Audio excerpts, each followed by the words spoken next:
Okay, students, this is a quick video to help set up your Photoshop file that you'll need for your nameplate to finish your nameplate pixel art assignment.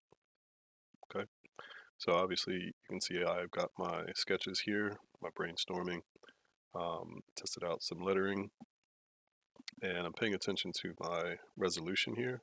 64 by 20 is the version that I want to use. This was done on a earlier version of the template that you should be using, and yours will have the pixels per inch value on the right side.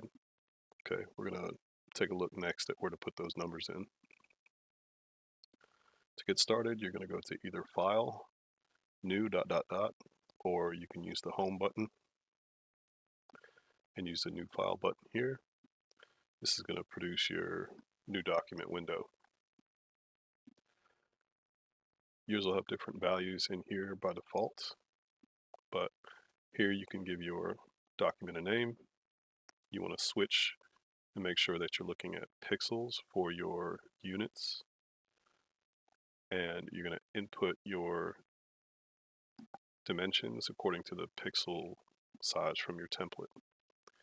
And then for your pixels per inch, or PPI, that is going to be the value that is on the right side above the grid for your template. I'm going to set it to color mode CMYK. This is to make sure that the colors used by Photoshop are compatible with printing. You can leave it at 8-bit, and everything else is fine by default. I'm going to go to Create to confirm, and you're going to start off with this itty bitty little document. That's because your screen is significantly bigger than just a handful of pixels left and right. So you can simply use the Control key and the 0 key to frame everything up. You get the same result if you double click on the hand tool. Double click on the magnifying glass to make it actual size, and then the hand tool will bring it up to fill your workspace. By the way, you want to make sure that your workspace is set to essentials so that your options in the icons and tools will be similar to what you see here. I will be telling you the commands by name, but you may have to fish for them if you're in a different setting. So you'll notice that I have a grid visible here.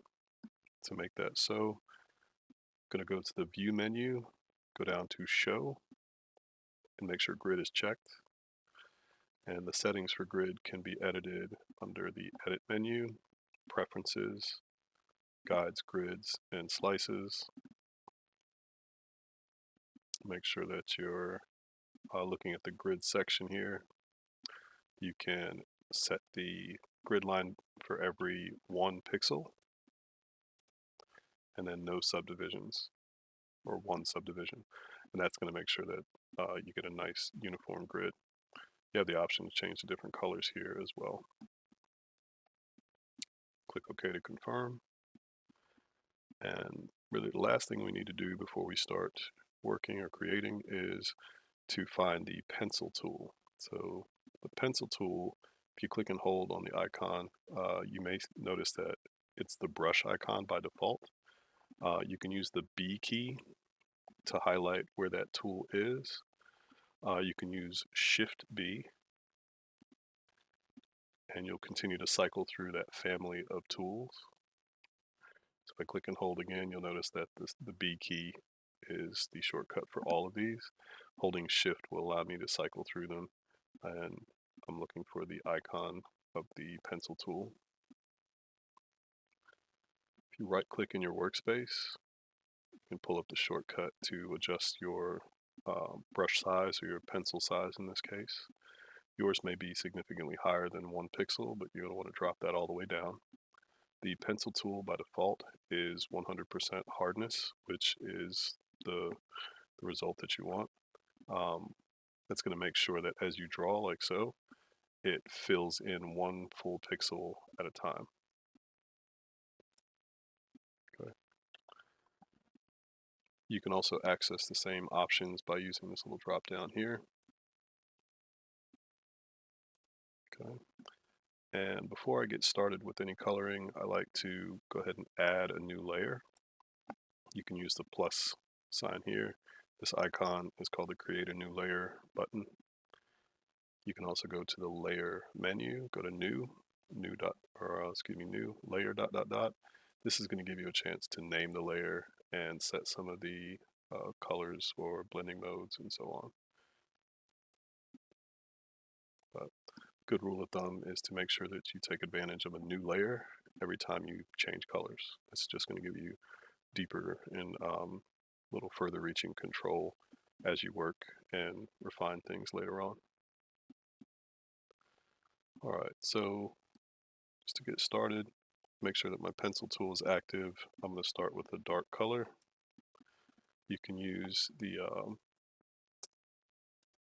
color panel here, or you can use swatches, which is helpful.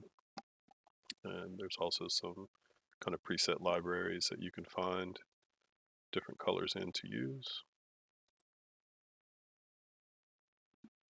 If you can't see any of these different panels by default, you can always go to Window and look for color or swatches. And when you select them from that menu, they'll pop up. All right, so I'm on a new layer, got my pencil tool active, so I can start to draw my letters in.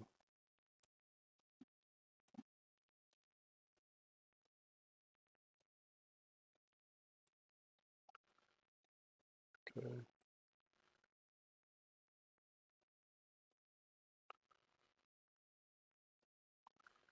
All right.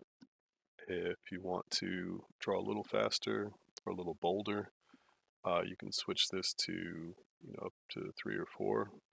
I would kind of walk that up.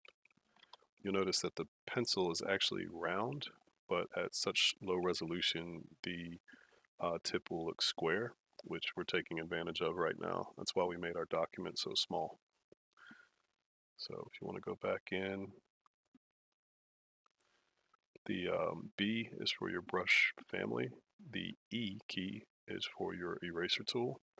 So going back with your eraser at a similar size to your brush can be really helpful for refining things quickly. Hit the B key again to reactivate my brush tool or my pencil. Use E here. The bracket keys, left and right bracket, will increase and decrease the size of your brush quickly. That's your shortcut for that in Photoshop. Back to B for brush.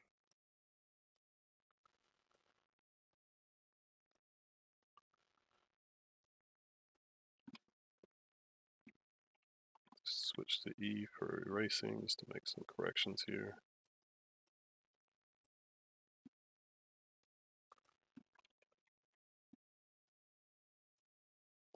If you're trying to draw very straight lines, you can use the Shift key. You hold Shift down, and that will kind of straighten out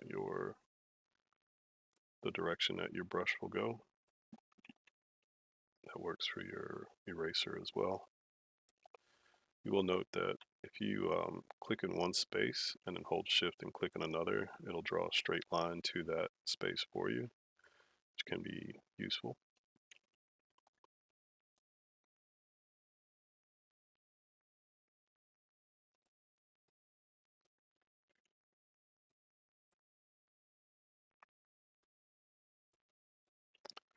All right. As I'm finishing up my design here, I might go back and change my color, make it something a little lighter, and go back with a smaller brush and paint in kind of some highlighted areas. Now again, when you change color, it's a good idea to change or add a new layer.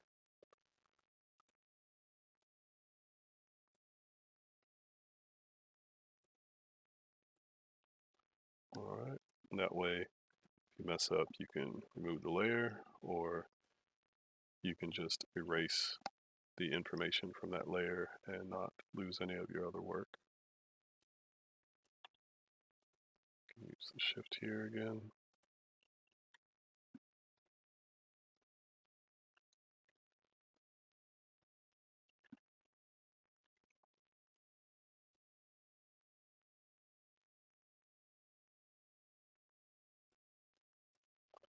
All right, you can add one more layer for a quick background color.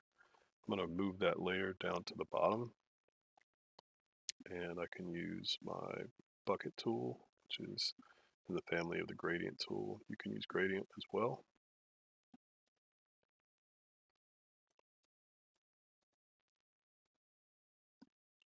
There we go.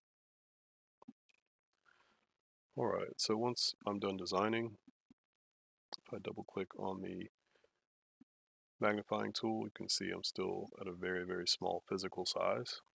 But the next step, we're going to upscale this using the image menu. I'm going to go to image size,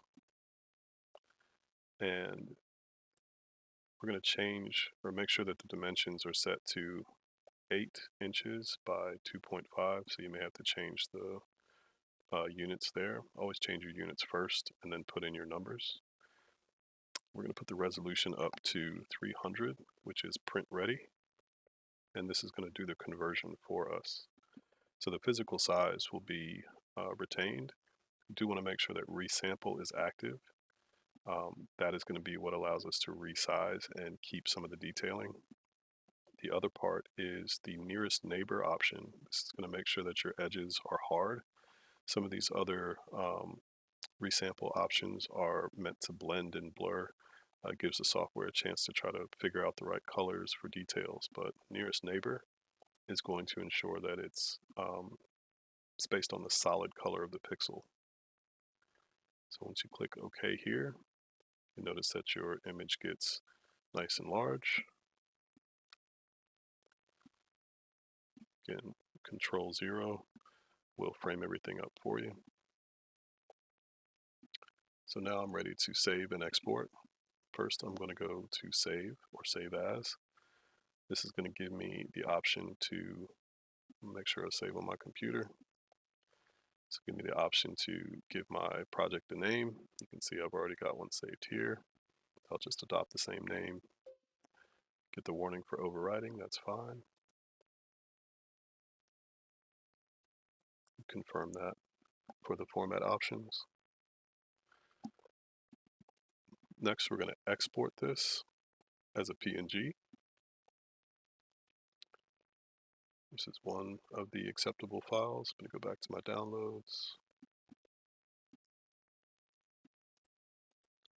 It's adopting the same name. Go to yes. The other option is to save as a copy. Go to save a copy. For bitmap images, it will give you the option for JPEG here.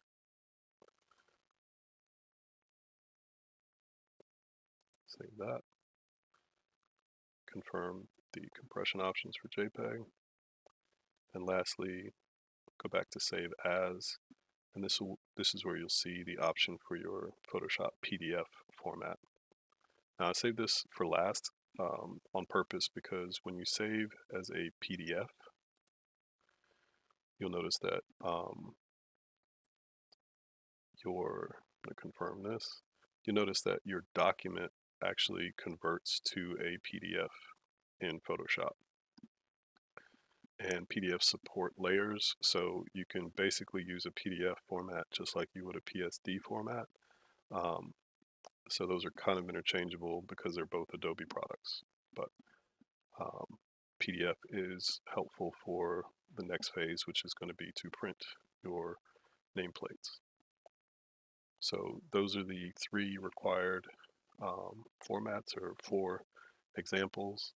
The PSD is your project file, the PDF is one of the exports or save as options, and the other is your JPEG or PNG.